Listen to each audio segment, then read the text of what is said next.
కోట గారు 4 దశాబ్దాల ఒక ప్రయాణం సినిమాలో.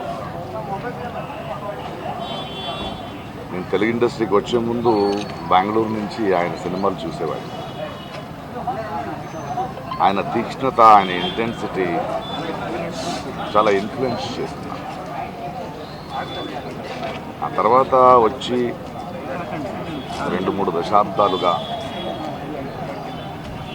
ఆయనతో పనిచేసిన అనుభవం, ఎన్నో సినిమాలు. చాలా విశిష్టమైన వ్యక్తి, అందరికి నచ్చడు. ఎందుకంటే నాకు తెలిసి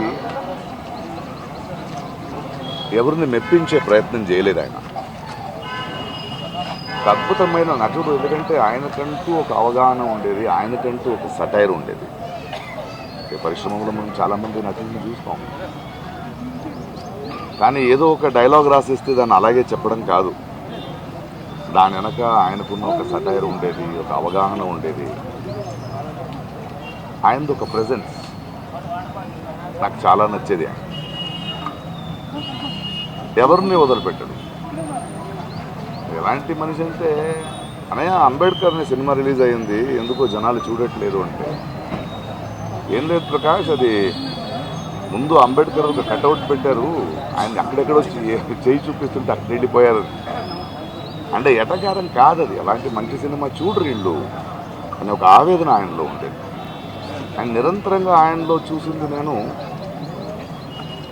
తెలుగు భాష, తెలుగు నటినటులు, తెలుగు ప్రతిభలకి అంత పెద్ద ఎత్తున ఛాన్స్ దొరకట్లేదు.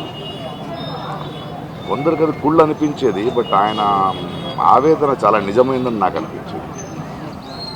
ఒకసారి ఎవరో అడిగారు, ప్రకాష్ రాజ్ గారు పరభాష నటుడు కాదంటే, కాదండి, బట్ ఆయన తెలుగు నేర్చుకున్నాడు కదా, మనోడు అయిపోయాడు కదా. ఆయనకు అదొకటి ఉండేది. ఎందుకంటే నా భాషని తప్పుగా ఎవరో పలకరిస్తారు, అనవసరంగా మన అవకాశాలను తీసుకెళ్ళిపోతారు అనేది చాలా నచ్చింది ఆయనది. సెటర్లు నా మీద కూడా వేసేవాడు ఆయన.